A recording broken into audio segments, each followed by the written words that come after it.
ইউআই/ইউএক্স design কোর্সে আপনি যদি ভেবে থাকেন যে শুধুমাত্র ওয়েব আর অ্যাপের ডিজাইনই করানো হবে, তাহলে আপনি একটু ভুল করবেন।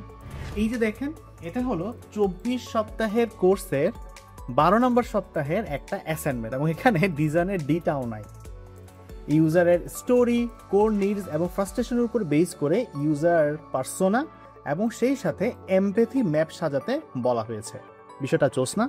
আর এই যে অ্যাসাইনমেন্টটা, এটা কিন্তু আগের ও পরের সপ্তাহের অ্যাসাইনমেন্টগুলোর সাথে কানেক্টেড। মানে পরে এই ইউজার পার্সোনা এবং সাইট ম্যাপের নেক্সট পার্টগুলো আসবে। আর এভাবেই 14 নম্বর সপ্তাহের পর আপনার একদম ইউনিক একটা কেস স্টাডি দাঁড়িয়ে যাবে।